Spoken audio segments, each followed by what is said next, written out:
Tá chegando aí aquilo que eu chamo de o abraço dos afogados. Quem tá aí se afogando vai puxar aí pro fundo do mar quem também tá para se afogar. Tem um bolsonarista aí que tá preso faz 9 meses. Silvinei Vasquez era o chefe da Polícia Rodoviária Federal durante o governo Bolsonaro. Ele foi quem ordenou ali, ele junto com Bolsonaro em conluio, para que a Polícia Rodoviária Federal impedisse até 5 milhões de petistas de votarem no Nordeste. O plano deles era claríssimo, isso foi delatado aí, foi provado. Eles queriam impedir 5 milhões de pessoas de votarem. Eles acreditavam que assim, principalmente se eles focassem mais em petistas, eles iam numa região ali onde o Lula tem 70% dos votos, focando mais em petistas, eles conseguiram impedir aí desses 5 milhões, pelo menos 4 milhões de petistas de votarem. Se impedisse ali alguns bolsominions, seria uma minoria, e com isso, aquela diferença que o Lula ganhou do Bolsonaro, que foi uma diferença mínima, se esvairia. Não conseguiram impedir, porque no dia da eleição, o Alexandre de Moraes foi para cima, se reuniu, o Silvinei Vasquez chegou a entrar na sala do Alexandre de Moraes com 6 homens armados com fuzis, e o Alexandre de Moraes não se intimidou e falou: você tem que parar os bloqueios nas estradas, senão você será preso. Falou isso para o Silvinei, que estava com 6 homens armados para intimidar o Alexandre de Moraes. Pois bem, o Silvinei Vasquez, para quem não sabe, ele já tinha uma ficha corrida extensa. Ele era aquele tipo de policial bolsominion que abusa muito do poder. Ele chegou, por exemplo, eu vou te dar um exemplo, ele gostava de usar a viatura dele da Polícia Rodoviária Federal como carro pessoal dele. Então ele ia para uma festa, ia para um lugar qualquer, ele ia com a viatura. E ali, uma vez, ele estava num posto de gasolina e ele mandou que lavassem a viatura dele porque ele estava indo para uma festa. O frentista falou: olha, aqui não tem lava-jato nesse posto, não tem como lavar a sua viatura. O que ele fez? Ele espancou, ele quase matou de porrada usando a arma, armado, bolsonarista, covarde, tudo mais, quase matou o frentista do posto que não quis lavar o carro porque esse serviço nem existia no posto. Esse é o tipo do bolsonarista. Pois bem, tá preso aí faz 9 meses e aí ele pediu sua soltura essa semana. Ele tá em pânico. Por quê? Porque na semana passada ele foi denunciado pelo Ministério Público Federal por roubo de dinheiro público. Ele está preso aí por ter impedido os petistas de votarem e por esse mega esquema aí da Polícia Rodoviária Federal que colocou mais de 10 mil homens. Isso foi anunciado, tá? O Anderson Torres anunciou isso para todo mundo nas redes sociais, que olha, a gente vai contar com mais de 10 mil homens da Polícia Rodoviária Federal, fora os das PMs que estarão conosco para fazer uma mega operação ali no dia da eleição. Eu lembro que no dia 28 ou 29 de outubro, eu fiz um vídeo aqui avisando que isso aconteceria. Eu falei: gente, eles vão fechar as estradas com polícia para impedir petistas de votarem no Nordeste. No Nordeste não é igual nos centros urbanos aí, no interior do Nordeste, que tem no Sul, Sudeste, que a pessoa vota na mesma cidade. Muita gente vai votar e a escola, o local de votação, enfim, fica a 10, 15 quilômetros, você tem que pegar uma estrada estadual ou federal, e aí eles barram a pessoa e não vão deixar votar. E foi o que tentaram fazer. Pois bem, tá preso por isso. Só que no meio disso, teve um vídeo que eu fiz em 2020, olha, 2020, eu fui o primeiro a falar disso aqui, e eu falei o seguinte: olha, tá tendo uma CPI nos Estados Unidos, era a CPI do Capitólio, do 2021, na verdade, eu falei sobre isso, o ataque ao Capitólio foi em 2021, e eu falei: olha, essa CPI do Capitólio chegou aí num aliado do Eduardo Bolsonaro, que se chama David Beck. Esse Beck aí, ele é o sobrenome dele, ele é um apoiador do Trump, e o Eduardo Bolsonaro levou ele aí numa reunião que teve um dia antes da tentativa de golpe do Trump, em que estavam os maiores golpistas lá, reunidos, e ele tem uma empresa no Brasil, que foi aberta em 2019, em março, justo depois do Bolsonaro assumir a presidência. Ele abriu uma empresa de carros blindados e passou a fazer negócios com a Polícia Rodoviária Federal. E na época eu falei: olha, são milhões e milhões de negócios que não tem nenhuma fiscalização. Não sabemos por que a Polícia Rodoviária Federal está comprando tanto carro blindado desse cara. Pois bem, olha só o que aconteceu.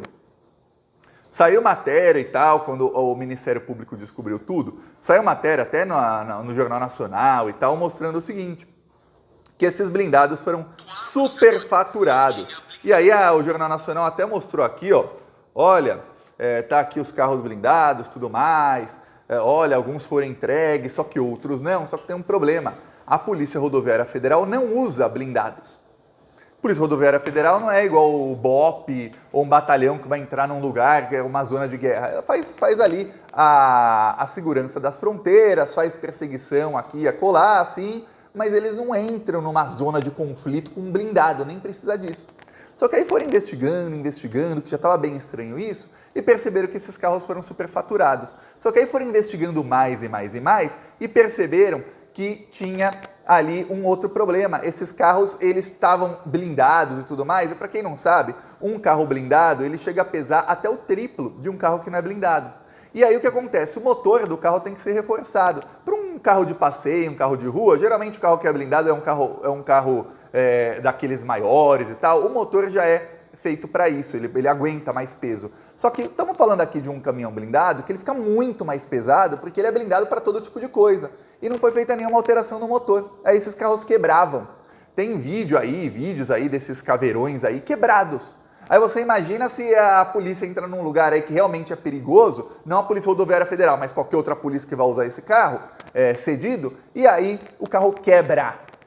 Justo no pior lugar possível, o lugar onde você tem que usar esse carro, ele quebra. Pois bem, também descobriram que a Polícia Rodoviária Federal passou a fazer a segurança dos donos da empresa. Carros da Polícia Rodoviária Federal passaram a ficar lá 24 horas fazendo a segurança particular deles. Você fala, pô, que tipo de dono de empresa precisa de segurança 24 horas? A não ser que ele esteja fazendo negócios com criminosos. E aí esteja sendo ameaçado por gangues rivais ou coisa do tipo. Pois bem, isso tudo estava acontecendo. Quando foi denunciado o Silvinei, teve um baque lá na prisão, porque ele percebeu o seguinte, ele está preso por um motivo, que é aí impedir os petistas de votarem. Ele está sendo investigado, além disso, por outro motivo, que é a tentativa de golpe do dia 8 de janeiro. E aí tem uma outra agora contra ele por corrupção. Aí ferrou para ele, porque ele não vai sair da prisão tão cedo. Então o Silvinei resolveu jogar tudo, resolveu fazer o abraço dos afogados com o Bolsonaro. O Silvinei pede sua soltura e diz, olha, se eu estou preso, o Bolsonaro também tem que estar.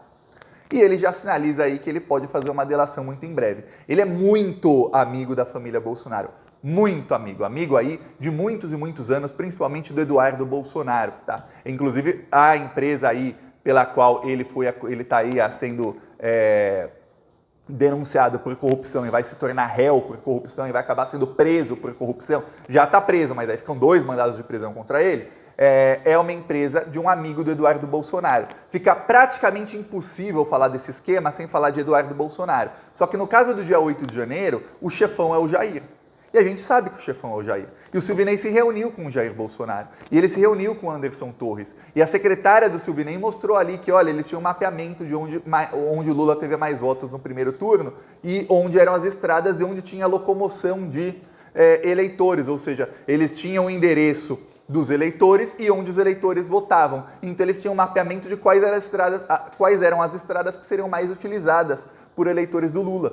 Para o azar deles, aconteceram 2 coisas. Primeiro, foi que eles não conseguiriam impedir 5 milhões de petistas de votarem, mesmo fechando completamente as estradas, o que seria inconstitucional, seria um crime ainda maior.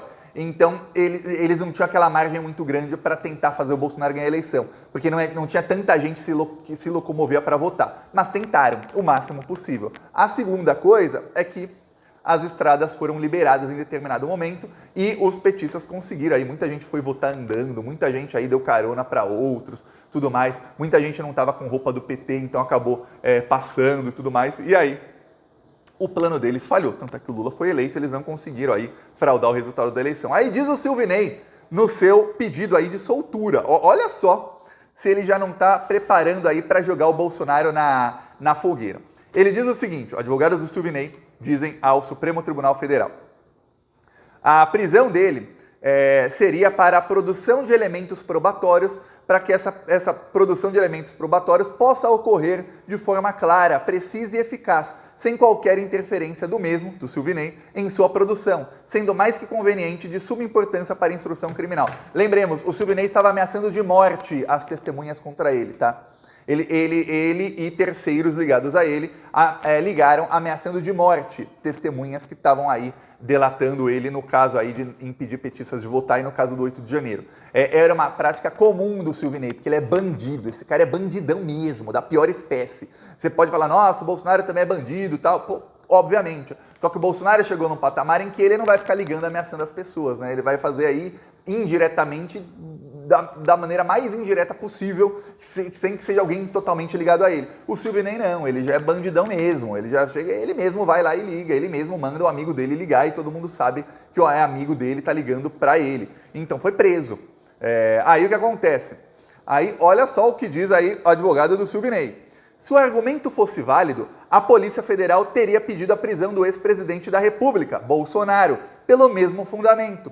Isso porque se o requerente, ou seja, se o Silvinei, poderia influenciar no ânimo de alguma testemunha, mesmo sendo pobre e um mero servidor público aposentado, com muito mais razão poderia o ex-presidente Jair Bolsonaro.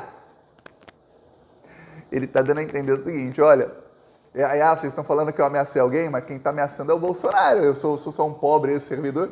Um pobre ex-servidor que tem arma, tem um histórico aí de espancamento, tem um histórico aí de violência, ameaçando as pessoas. Quem estava ameaçando eram terceiros ligados ao Silvinei, não diretamente ao Bolsonaro. Como eu disse, o Bolsonaro ameaça por meio não de terceiros, mas de quartos, quintos, sextos, décimos. Será que o Bolsonaro não manda ameaçar? E aí o Silvinei manda ameaçar? E aí alguém ameaça? E aí quem vai preso é o Silvinei e o Bolsonaro não. É o Silvinei depois de 9 meses... nasceu, esperou 9 meses, aí nasceu na cabeça dele um neurônio. Ficar preso ajudou, né? Tá nascendo neurônio. Quem sabe daqui 9 meses não nasça mais outro neurônio na cabeça dele. E agora parece que ele entendeu. Falou para os advogados, se eu tô preso, por que o Bolsonaro não tá? Tô aqui me ferrando, porque eu tentei dar golpe para ele.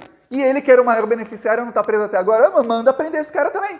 Vamos ficar fechadinhos com o Bolsonaro. Ou eu sou solto, ou o Bolsonaro que vem aqui comigo. Esse é o nível de insatisfação que está o Silvinei. Ai. O Bolsonaro está apavorado porque tudo indica que nos bastidores, o Anderson Torres não fechou delação premiada, você percebeu? Mas o Anderson Torres, soprou. Eu peço a sua inscrição no canal. Seguiremos aqui na luta.